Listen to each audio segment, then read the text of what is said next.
Life insurers put life into the things you live for. The new factory that's hiring your neighbors. Maintenance on the bridge that keeps traffic flowing. The paycheck that puts pizza night on the table.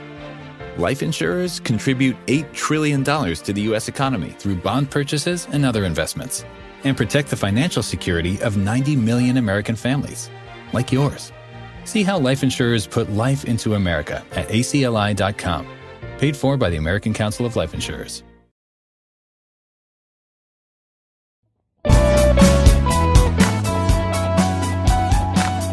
Hey there, listeners. Welcome to Shit That Goes On to Our Heads, the podcast where we normalize conversations around mental health. That's right.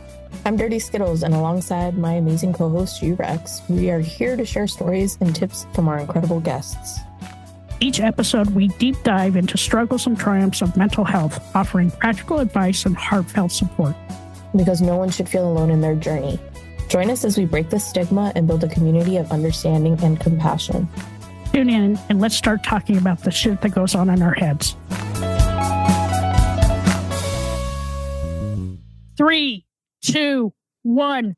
Welcome back to another episode of Shit That Goes On in Our Heads. I have the amazing Dirty Skittles here with me today, and I have a really amazing guest today.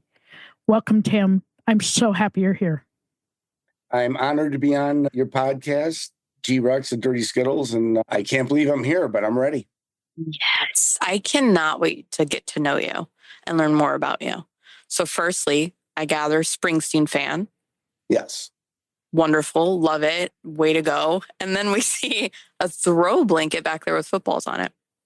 Yes. I'm a high school football coach in Illinois, in the Midwest. And that's what I've been doing my entire career. I'm 57 years old. I became a head football coach in 1998, which is relatively young. I was on the fast track coaching-wise when I started my coaching and teaching career. I'm an administrator now. But yeah, and prior to that, football was my whole life. So football has basically been my identity. I was a young jock my entire life as well. So yeah. Yeah, he's old and fit, whereas I'm old and it takes me 4 hours to get up the stairs now. So yeah, it's all good.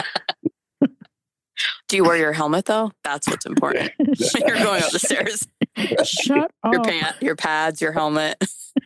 I can send all that to you. Love it. No, I love football. My dad is a huge football fan, and I have to say this because growing up, we lived in New England. So Patriots are a big thing for us. And we got to go to all the summer camps and stuff. So, I love Belichick. Huge Patriots fan, because I'm a big historian of the game. So I read about other coaches. Your dad might know I coached J.J. McCarthy, who's a quarterback. He's going to be starting for the Vikings next year. Oh, I'm going to call him after this. Let me write the name down because I'm going to forget. Oh, yeah. He'll know. J.J. McCarthy. Great kid. Well, young man now. And Julian Love, he's starting safety for the Seattle Seahawks. That's so cool. So you got to coach them when they were in high school? Yeah. Whoa. Wow, I got the goosebumps. That's kind of cool. That's wild. To see them on TV. It's, what you become, because I'm like their older brother, second dad. So you become nervous like their parents. They have great families too. I'm very blessed. And you get nervous because you want them to do well. Huh? Yeah. I was going to say, you're like the forever coach. Do you watch them and then think, should have done this different? I would have coached them differently. Right. Well, you know what? In high school, when you make it to the NFL, it's not hard coaching kids like that because they make coaches look good. So they're already stellar players. So there's not much coaching. It's almost like just patting them on the butt and the back, being like, attaboy, good job. Yeah. Keep doing that. Yeah. Keep throwing touchdowns. I love it. Did you play football?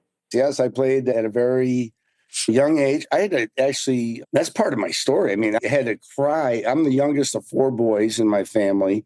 My youngest, the third youngest, is 6 years removed, which is weird. I mean, not weird. My older brothers, they're all a year apart.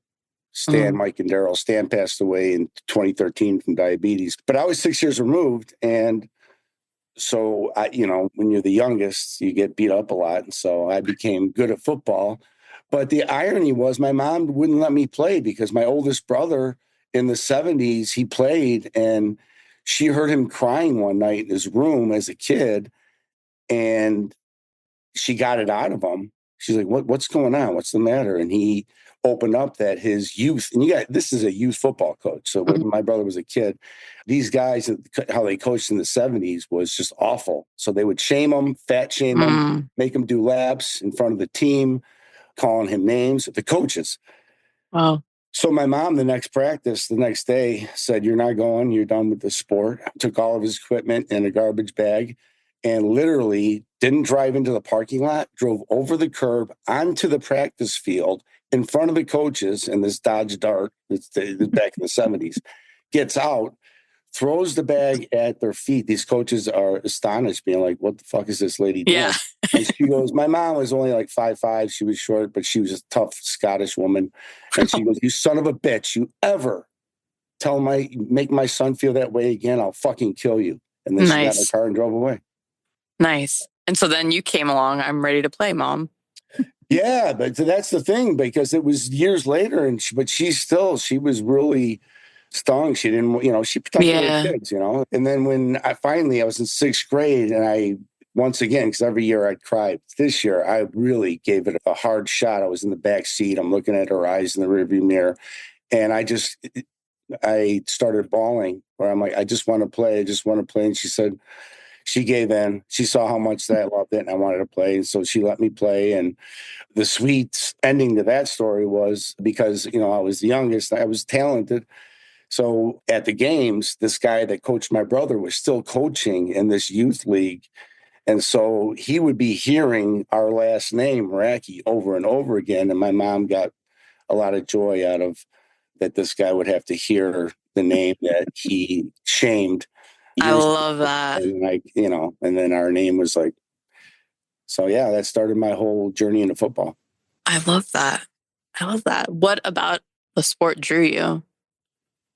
I think it was the competition, but also the attention I got from my family from it, and then you find that, wow, I'm good at this. And so you do it more. And so I wanted to get better too. I was internally driven. I was motivated. So as I grew older, into high school, and I was always, people thought I was undersized. I wasn't that much in high school. And because I remember that was another thing. My dad's friend, we were at some pig roast, and he told me that I wouldn't be able to play in high school because I was too short. And that pissed me off. And so whenever he told me I couldn't, I would. Mm-hmm. So I ended up doing very well in high school, incredibly well in high school. And then again, when you get those accolades, and, my dad thought I was better than I was, but my dad really paid a lot more attention to me the better I got at football. And years later, I reflected that I was looking for that, you know what I mean? Yeah. That approval, even though I still love the game, but it overtook my identity. And then in college, I walked on at Southern Illinois University. It was the only preferred walk-on spot that I got. I wanted to go to a smaller school because I knew my size, but my family couldn't afford it. So I went to the preferred walk-on at Southern Illinois, and that was the best thing that ever happened to me because I got my ass completely kicked that first year. I didn't quit, came back, and that's a whole nother journey. Because I had all these accolades in high school. I was, the big fish in the little pond. And then I go to this larger school with scholarships, and I wanted to earn a scholarship my second year. I finally had that opportunity to where, I made it, and they brought me in. My coach after my second year said, "You're going to get a scholarship." But then he left to go to USC. And I was like, "What does that mean? My scholarship's gone?" And so he brought me in for a meeting. He said, "Yeah, because I'm leaving. You have to prove to the next coach." So, and that year was the happiest and the worst day of my life, because the happiest day was calling my dad and telling him I got a scholarship. You don't have to pay for my school. And then 3 weeks later, when the guy left, I was crying, dreading to make that phone call saying, "Dad, it's not there anymore." Oh, shit. Yeah. It's tough. Well, yeah. Go ahead. I'm sorry. No, it's okay. What position did you play? In college, I was a strong safety. Okay. In high school, I was a running back and a linebacker. Gotcha. Yeah. I like to hit people. I mean, fair enough, fair enough. I can imagine the thrill because if there's somebody bigger than you and you take them down, that's nice. Nice to have. You know what? Little people, Sorry. we come out from out of the blue. Like people don't even see us. So you know what? It's awesome. So breaking the news to your dad was tough. What happens next? Well, then I had to prove it to another coach, and then I blew out my hamstring. I tore it from the bone that year. And so that was a horrible year. But it was also, it was actually a little bit of awakening because I was very insecure about asking girls out. And so I would never, because I feared rejection, I would wait to hear, like, if a girl kind of liked me, I'd be like, okay, that's safe. If I know she likes me, then I'll ask her out. That's how it was when I was younger. And this one girl in one of these classes I had, I was like, obviously I thought she was beautiful. I was like, okay, man. And so I had the courage one day where, of course it took me like till halfway through the semester to actually fucking do it. But I did it. And she said, yeah. And then, and she didn't like football. She didn't care whether I played or not. We ended up dating, getting along. We had a great relationship. And it was very eye-opening. I'm like, wow, because I've always been identified as a football player. I thought people in retrospect liked me because I was good at football. That's my identity. And the fact that once I got to know somebody and we had a strong relationship and dating relationship, and she didn't give a shit if I played or not. She really, and then that opened me up to having a little more confidence in myself. So that helped. And then my final year, my senior year, I was healthy. And because I had I didn't give a shit. It was like, I'm not going to the NFL. So I just played for fun. And the coach brought me in and he said, you're worthy of a scholarship, but we're a new staff. And I go, Coach, I get it. I've heard it twice before. I'm going to finish. You don't have to give me a scholarship. I'm just going to play, have fun. And it ended up being the best year of my career. I played, I did well, and that was it. And because the biggest thing was I proved to the other guys, being a walk-on, people you kind of look down on you. But all my teammates knew that I belonged on the team. Like I made the travel team and, I played. So you want to be on the 53. That's what it was back then. Like that means you're really on the team, even though there's 120 on the team. Wow. So, yeah. Wow. That's a lot. Yeah. Was it fun, do you think, or like the best year because there was less pressure? Oh, yeah. Yeah, because I said I didn't give a shit. And, people take that the wrong way. Like when I tell my players that, we're like, they get so caught up in, I want to do well, performance anxiety. And they get that, the mental game going in their head. And when I was like, I don't give a shit. Yeah, I want to have fun. But when I put it in that context of having fun, that's how I used to play when I was in high school and when I was a kid. Whereas when I got to college, it was all about the scholarship. So I completely fucked that up early in my career, even though I earned one. But it was all that adversity, that really helped me as a coach, with my success that I've had, because I can empathize with all of my players, where I was the star football player in high school. And then I was the nobody in college. I was on the bench. I was hurt. That's a lonely spot to be in. I was second team.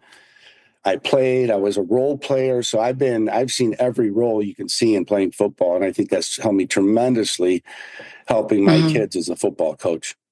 Yeah, I think that's really awesome that, you can take back from what you learned as a kid and putting it into your adult life and like thinking about how you were treated by your coaches and wanting to make sure that the kids had a good mentor and just a good guy. Yes. And I also hated bullies too. So, and I think because I had great parents and great brothers. So, and I was always strong enough to defend myself, but I don't even know where I got that from. I think it was just because we had a loving family, but it always pissed me off when I would see kids getting picked on that couldn't defend themselves by bullies. And I would always stick up for them as a kid. And I got, my freshman year of high school, I remember, this is a great one. I went to a private school, so I didn't really know a lot of the guys. So it was like the first day of full pad practice. I have a great practice. I'm walking in and I see all my teammates running and tackling this kid who wasn't very good. And I'm like, I looked more and I'm like, he wanted no part of it. So he gets up and they do it again. I'm like, what the fuck are they doing?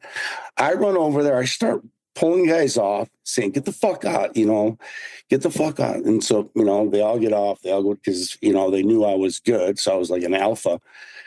And so we go in the locker room. And this guy sitting next to me says something to the player who I didn't really know that well yet. And I said, hey, if you got a fucking problem with him, you got a fucking problem with me. And he goes, well, I guess we got a problem. So we got into it. I took care of it. And the kid ended up playing and the other kid stood down and the kid ended up playing 4 years. Fast forward 15 years later, I'm going at a school I worked at early in my career.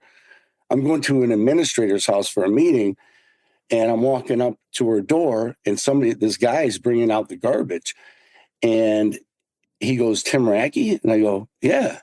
And he gave his name. I'll say, Bobby Smith. I go, holy shit. I go, how you doing, Bobby? And he goes, great. He goes, I got to tell you, and this is the first thing he brings up, no small talk. He goes, I got to tell you something, man. If it wasn't for you in high school taking care of me, I don't know what I would have done. I think I would have been in a really bad spot. And I was like, hey, man, you're welcome. Because I remember that too. But, and that really hit me where, that anguish and that pain that you can feel mentally, especially when you can't defend yourself. And then you got a bunch of jagoffs being on a daily basis, Yeah. That sucks. People are assholes, man. Yeah. Bullies are assholes. Bullies, but they're so insecure with their own feelings that they have to take it out on other people. And, I think that's where like good coaching, good parental guidance, even if you're not their parent, right? Where you can help these kids grow up to be better adults.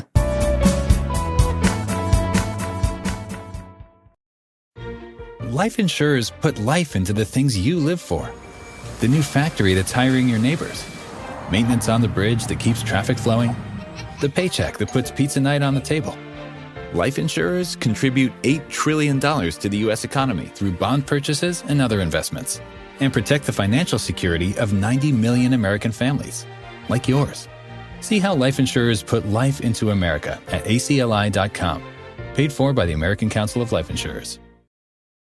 I'm Dr. Sarah Rahal, the founder and CEO of Armra. I developed Armra Colostrum because I know your body was designed to thrive. It's your natural state, your birthright, and you can reclaim it. Colostrum is the first nutrition we receive in life, with every essential nutrient our bodies need. It's nature's original blueprint for health. After a devastating health crisis almost took my life, I made it my mission to harness this power. Using proprietary technology, Armra captures over 400 bioactive nutrients in every scoop, delivering over 1,000 benefits that transform your health at its foundation. Whether for gut health, metabolism, skin, hair, immunity, mood, energy, fitness, or recovery, I invite you to join this collective revival of health and discover radical transformation for yourself. Visit armra.com, that's ARMRA.com, and enter code HEALTH30 for 30% off your first subscription order. This statement has not been evaluated by the Food and Drug Administration. This product is not intended to diagnose, treat, cure, or prevent any disease.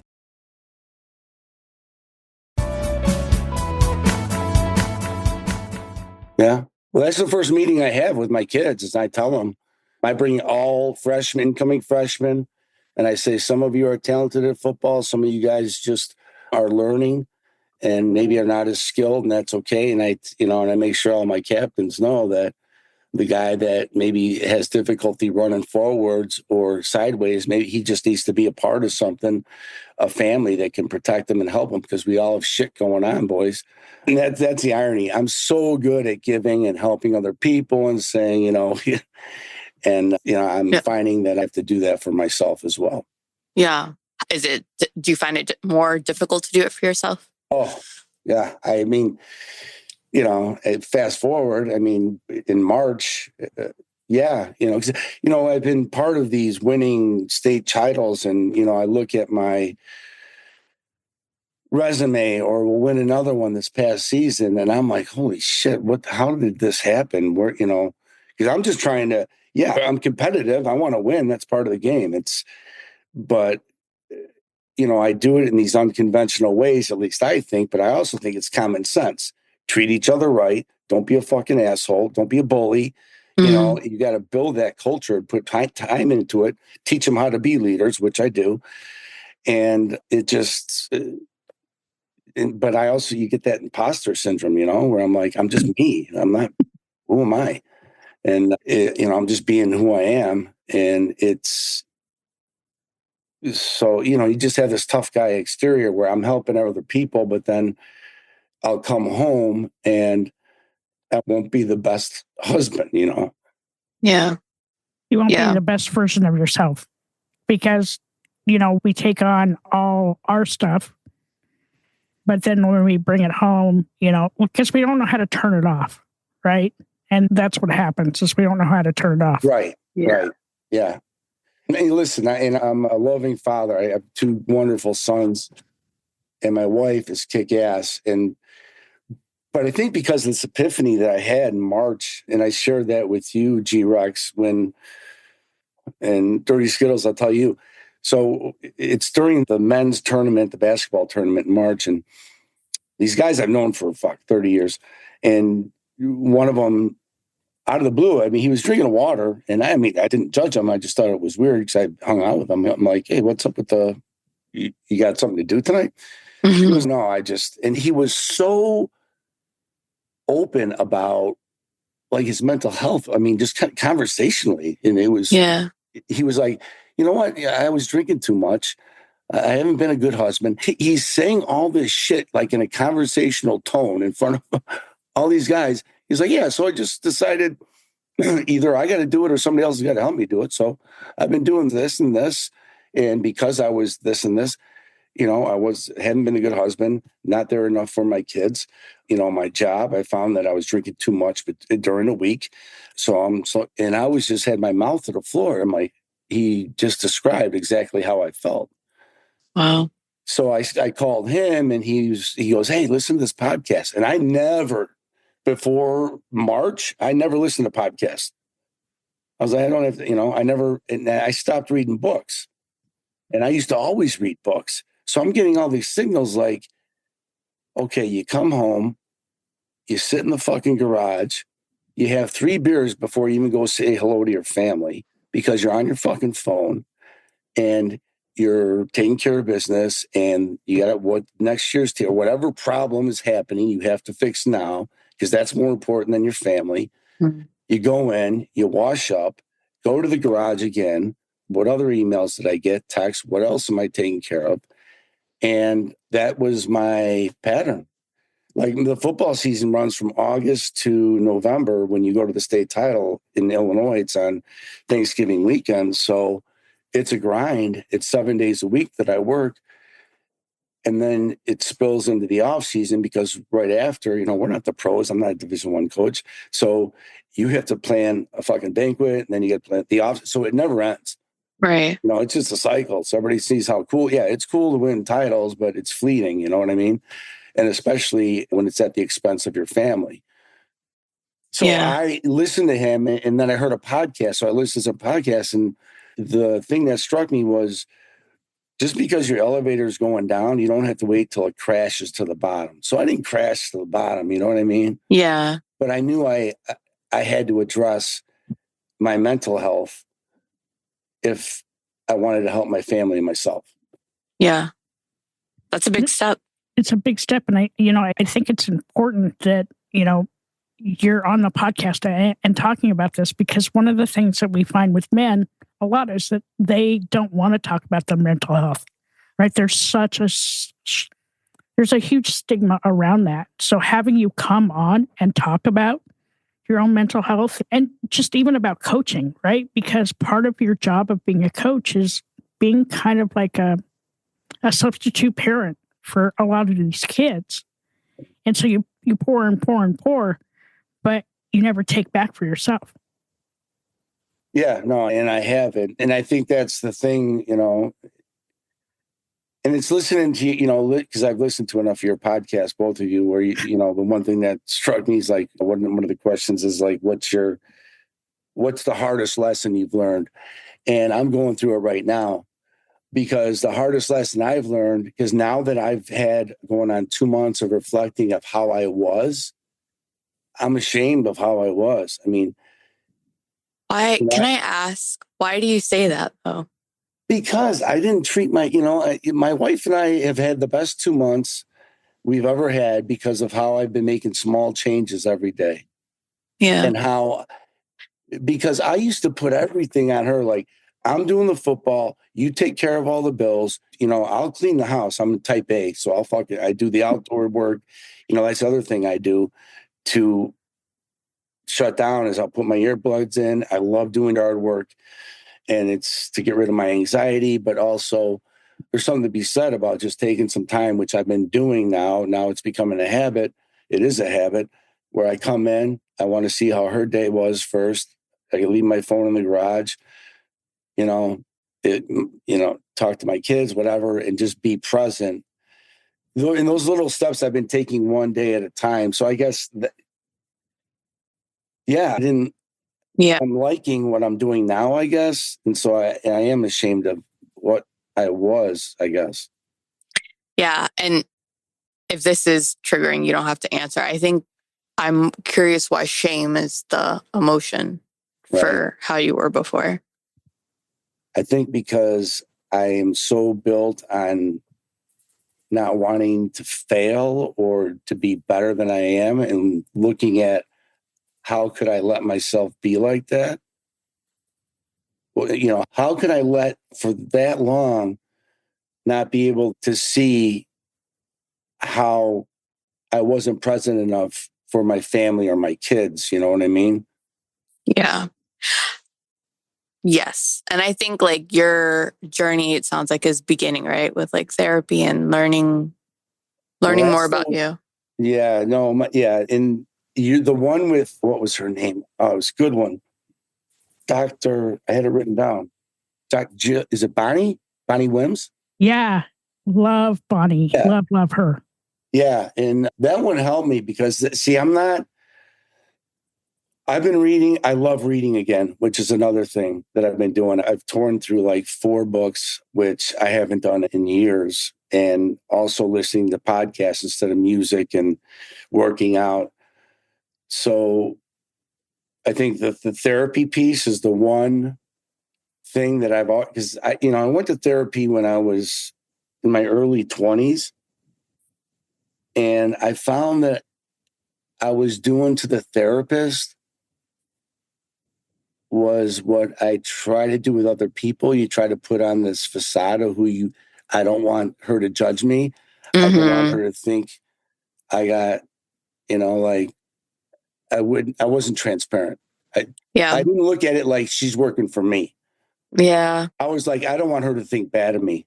So I got to make her think I'm a good guy. And I feel like the more G-Rex and I talk to guests, like I don't even think therapy is necessary, like a therapist, right? Like I don't even know that's necessary. I think it could be beneficial, right? Like I've definitely taken tools away from it. And I say that with like all due love and respect. I wanted to immediately tell you, and then I stopped because I was like, it doesn't matter what I'm going to say. But like the shame thing, for whatever reason, strikes hard because it's, to me at least, it's a strong emotion. And I wanted to tell you, I'm like, it's not, I don't believe that it was you making a choice to do something shameful, right? I think you're starting that journey of like understanding and kind of finding your way through things. So you got to be a little bit kinder. You know what I mean? Yeah. And that helps. Patience and grace, man. Patience and grace. Yeah. And I appreciate. And you know what? Dirty Skittles when you talked on that episode, and that's what, because I'm like you were when you're like, I don't want a fucking workbook. I have enough shit to do. Yeah. Don't tell me to write down a journal. I just, or like you said, I would feel bad if I'm like, this person sucks, but I feel bad telling them, sorry. Yeah. Like, how do you say, okay, I want to get out of this? Yeah. That's why I'm a huge advocate for BetterHelp, because I could just ghost people. I was like speed dating therapists. Like, I'm like, ugh, not going to work. But I think like we've just talked to so many different people and different therapeutic methods where my eyes are brighter, I think, because there were things that made me feel good in a healthy way, like art and music and like getting in that creative space where I realized, man, when you mentioned books, right? Like if I just did a little bit more of that, it would at least take the edge off a little bit. Like I would feel just something inside me feel better. The therapy, I think, took, at least for me, a while to get comfortable with that process because it never worked. Tried it a bunch, speed dated the therapist, used BetterHelp to its advantage of texting at first, and then working my way to the person I found that literally was the one because I didn't feel judged. It was like she made me feel safe and heard and validated shit that I couldn't put words to emotions. And then she would hit it and I'm like, holy shit, she knows everything, right? Like this is that fit. So I do see the value in finding those experiences too. But I think at least as you're going through this part of this chapter, if there's one bit of advice I could give you is just to be patient and kind and give yourself grace because at the end of it, you don't know what you don't know. And I think discovering that part of yourself is part of healing. It's like, oh, there was something there that bothered me. I wonder what it is. And diving into it a little bit more. I don't know. I'm just like the mother hen. You know what I'm saying? I'm like, you are a mother hen. And I get it. See, I think because I went into this, like what I'm doing because I said it's not going to be fair for me to put that on myself. Like, you know what? I'm going to change a year from now. No, I went, you know what? Because it was a Friday, I reflected all that weekend and said, on that Monday, I go, this is what I'm going to do Monday. And that's it. I'll worry about Tuesday when Tuesday when the sun rises. And so it would be all these little things from either something I was reading. I wouldn't take somebody's like, do all these steps. I'd be like, that's interesting. I'm going to try that. I like that. So I've been doing bits and pieces just to put into my day and see what becomes a habit. Yeah. But also more importantly, and this is to your point, Dirty Skittles, is I told myself, hey, you're going to fucking fail. They're going to have setbacks, which I have in the past 2 months, which I've never done before. I've forgiven myself being like, you know what? Yesterday was a bad day, man. You're okay.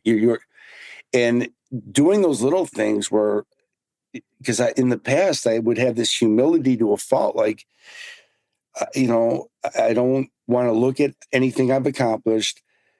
And it almost turned into, why? Why don't you? Because you're no good. You're an imposter. No, you can be confident because again, that I'm saying, I am good. I am good at what I do. And I can be confident without having to be a bragging asshole. You don't have to, people will see what you've done, but your internal self, the voice talking to you, just like you tell your fucking players, you got to start practicing what you preach, coach. And so I've been doing that a little more because I could tell even this past year, we won the state title. It was a great year. I had great kids, but it was, I was struggling. Yeah. Yeah. And I can just say for my own personal journey, right? Like with Dirty Skittles, I speed dated my therapist, right? It was hard. And it was really hard for me to like reflect on. And I'm a lot like you, Tim. Like I'd be like, oh, you're an asshole. You're an imposter. You don't know what the fuck you're talking about. And then I just started to like listen. I listened to the signals in my head of like all the advice I give everybody else, but never fucking followed myself. And it turned a little switch in my head. And I'd be like, you know what? I'm good. But to what Dirty Skills said is patience and grace. We give everybody else patience and grace. We don't give ourselves enough patience and grace. And the other thing that we need to like stop doing is like that negative self-talk. Because would you talk to your friends the way you talk to yourself? I doubt it.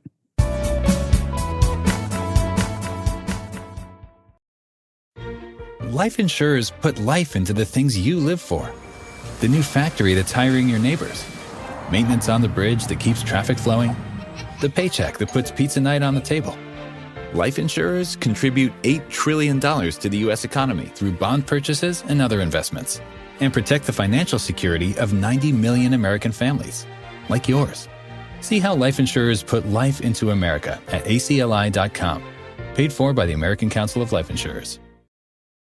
I'm Dr. Sarah Rahal, the founder and CEO of Armra. I developed Armra Colostrum because I know your body was designed to thrive. It's your natural state, your birthright, and you can reclaim it. Colostrum is the first nutrition we receive in life, with every essential nutrient our bodies need. It's nature's original blueprint for health. After a devastating health crisis almost took my life, I made it my mission to harness this power. Using proprietary technology, Armra captures over 400 bioactive nutrients in every scoop, delivering over 1,000 benefits that transform your health at its foundation. Whether for gut health, metabolism, skin, hair, immunity, mood, energy, fitness, or recovery, I invite you to join this collective revival of health and discover radical transformation for yourself. Visit armra.com, that's ARMRA.com, and enter code HEALTH30 for 30% off your first subscription order. This statement has not been evaluated by the Food and Drug Administration. This product is not intended to diagnose, treat, cure, or prevent any disease.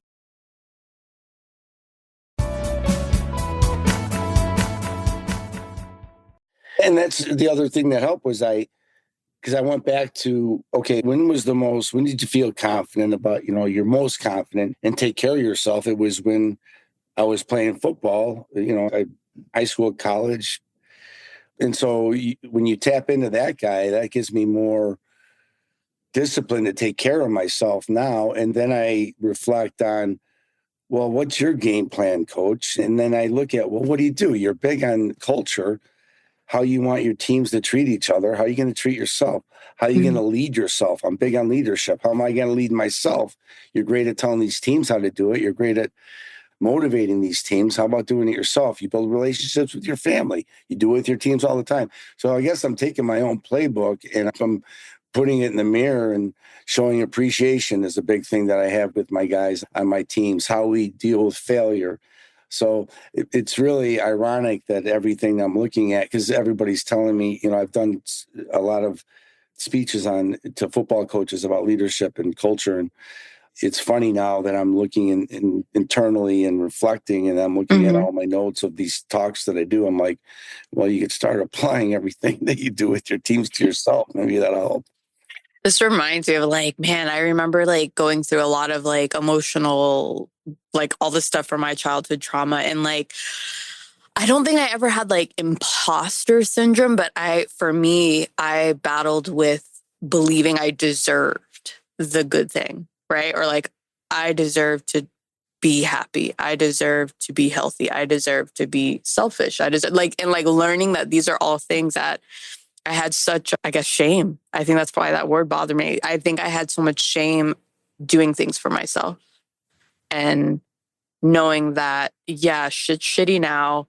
I may have made some poor choices, but we deserve these things. It's okay to deserve to be all of that. You know what I mean? And I think I for sure want to watch your journey. Yeah. I'm so invested because I'm just I don't know. It feels like we're getting, I don't know. It feels like we're about to jump off the edge of something. I'm oh man, I can't wait to see you in the future. And for me, I want to see what you do to help other coaches out there, right? Because most coaches suffer from the same things that you're doing, right? Give and give, but forget to take back for yourself, right? And making sure that their mental health is good, because they're damn sure that their players' mental health is good. They're damn sure that their captain's health is good. But you guys take a look inside and you're like, fuck, I'm an asshole. Well, that's the thing. I try to research it on coaches in general about mental health, and there's not a lot out there. And that's why I was like, well, I can't. Because that was the other thing where I used to keep my mouth shut, because I'm like, who's gonna be like boo-hoo? The look, you'd be like, you won 10 fucking state titles. Or, poor you. What's your problem? And I'm like, well, there's more to it than that. It's not all about, because, winning football games, listen, I love it. It's a blessing, and I'm not taking it for granted, but it's fleeting. It's fleeting. Just like losing is fleeting. It's a fucking game at the end of the day. And, Yeah, there's more important things. but you're Tim. You're more than just the titles and trophies and football games and coaching, right? Like, look, you got 2 kids that you coached that are going to go to the NFL. Like, a part of you, like, help those kids to become the men that they are today. And I will say that men's mental health is starting to gain some traction, right? So it just takes one person, right? Opening up about it. And then once you open up about it, somebody else will open up about it. And then you start changing the trajectory of the stuff that's happened for the last 20 years. Now men are listening and like, you know what? It's okay if I take care of my mental health. And I'm open about it. And that we are making sure that we're taking care of us. Taking care of the person that's giving the advice. Okay, well, put up a mirror so that it reflects back on you, because a lot of times we need that same advice. Yeah, and just in the small steps. I mean, you're talking 8 weeks, and what I've done just by reading and listening to podcasts like you, and you don't have to make a wholesale change, but if you do something a little bit different, just a little bit. And that's why I'm like, man, if I can because I was walking around like a fucking zombie for too long. And now I still have a long way to go. I'm just starting my journey, but I like where I'm at compared to where I was March 1st. I feel like you've already done the hardest step, right? Like, I feel like the hardest step is like getting to that moment where you have to, like what you said, change what you were doing every day, change an outlook or whatever. To me, that was huge. hard. That was like, now that you're there, now it's like the consistency and like you're trying different things and you're making that conscious effort to do different. That's big. Yeah. Like, I can't wait to see where you are a year from now and like the impact that you're going to make on like the other coaches out there and other men. Right. Like you can take all those life lessons and, life has a funny way of coming back and teaching us a bunch of shit that we, kind of forgot about. But you're going to be able to help these men be better, right? And like better in their head, better in their hearts, better dads, better fathers, better husbands, better coaches, just better people.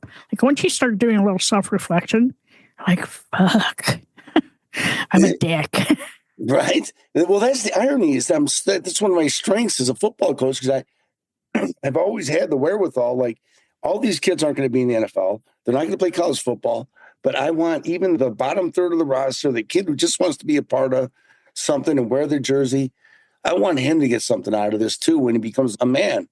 So, and how can they be better men because football, even though it's been a love-hate relationship that I've been married to my whole life, it has helped me in tremendous ways outside of just helping me navigate what I'm going through right now with mental toughness and mental wellness because of, where I was and where I'm at and where I'm going.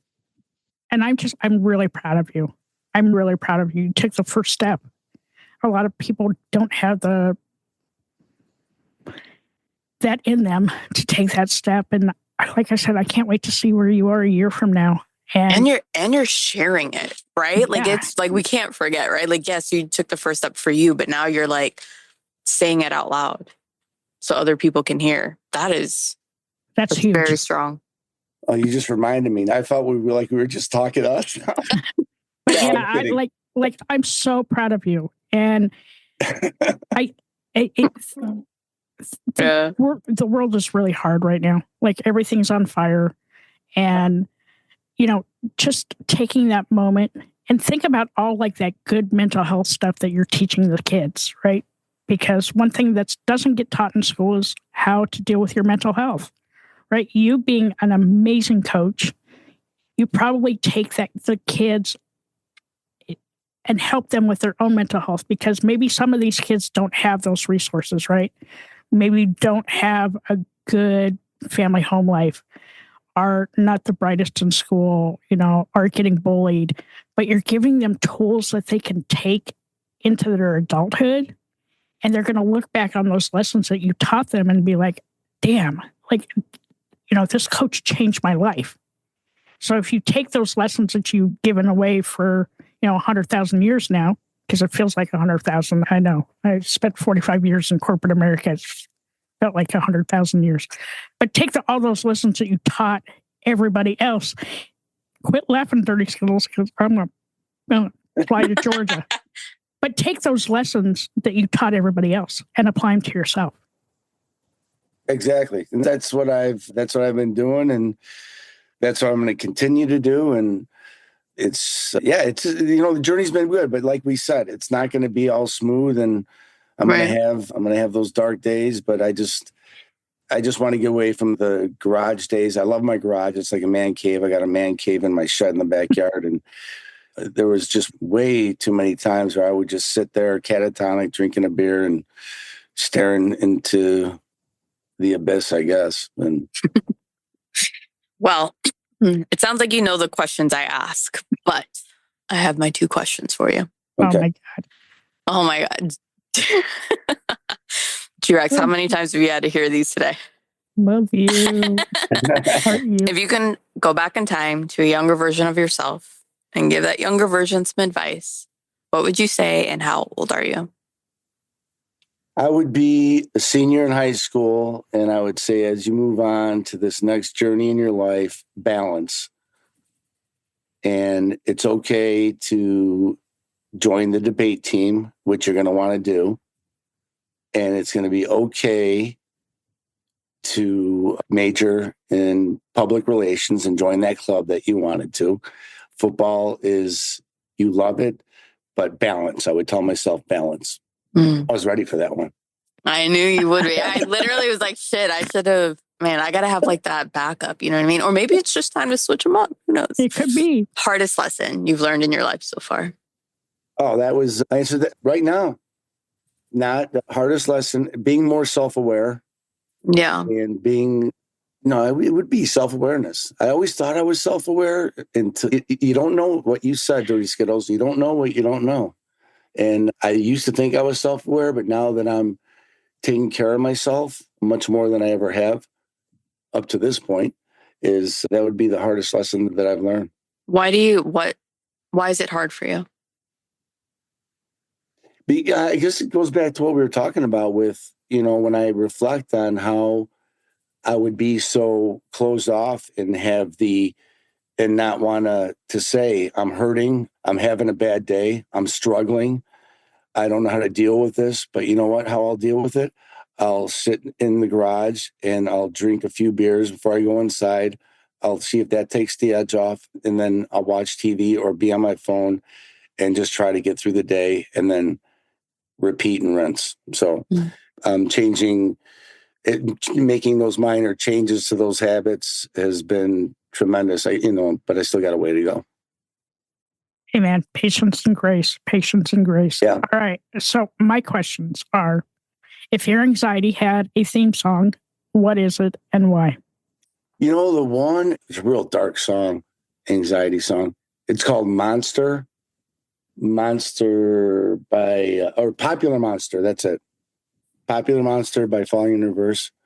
It's allowed because, I love like heavy metal stuff too, like when I work out, or anything by Linkin Park. I love Linkin Park. Yeah. That really, yep, I can see that. Mm-hmm. So now my other question is, and because like most men don't want to answer these questions because these are buzzwords, right? But today, like, what does Tim do for self-love and self-care? Oh, yeah. Being spring, I love yard work. I love putting music on and just getting a workout in, mowing the lawn, doing the garden. We have a beautiful pool. My shed. I love being outside, so that's my go-to. And then I work out quite a bit, so I love working out. That's a stress reliever I've always had that will never go away. I just needed more outlets other than just working out and doing yard work with my headphones in. I love that. But I bet you're not doing that in the wintertime because all your crappy weather comes my way. So I know. If I wasn't, listen, Colorado would be my dream state. That should be another question. If you could live anywhere, I would live in Colorado. I love being outside. I love that. So, how can our listeners learn more about you? Where can they find you? So you guys helped me with this. I was thinking, and I have a close friend who's helping me, with this stuff because I'm trying to, with all my leadership, and I'm trying to figure out what direction. I'm excited about it. And then they told me to get domain names. So I secured coachracki@gmail.com. If there's any coaches out there or really anybody who's wants to talk about what we talked about or what you both talk about, they can give me at coachracki@gmail.com. And I have Coach Racki at Twitter now, Coach Racki on Instagram. And the irony is when you go to them, you won't see shit because I didn't put anything up yet. We'll get you there. No website, but it's there. Listen, it is baby steps. Yes. Baby steps. Yes. But I thank you so much for coming on today. So much. Thank you. I appreciate you sharing your story with us. And you both were outstanding. You made me I felt like we were just BSing the whole time and from the get-go. And just, I listened to you guys enough now where I felt like I already knew you. And obviously, Gretchen, I know you from our personal interaction, but it was an incredible honor. And thank you. Thank you so much for having me. I love that. Hi, all. Thank you so much for listening to this episode. I'm G-Rex. And I'm Dirty Skittles. Don't forget to subscribe, rate, and review this podcast. We'd love to listen to your feedback. We can't do this without you guys. It's okay to be not okay. Just make sure you're talking to someone.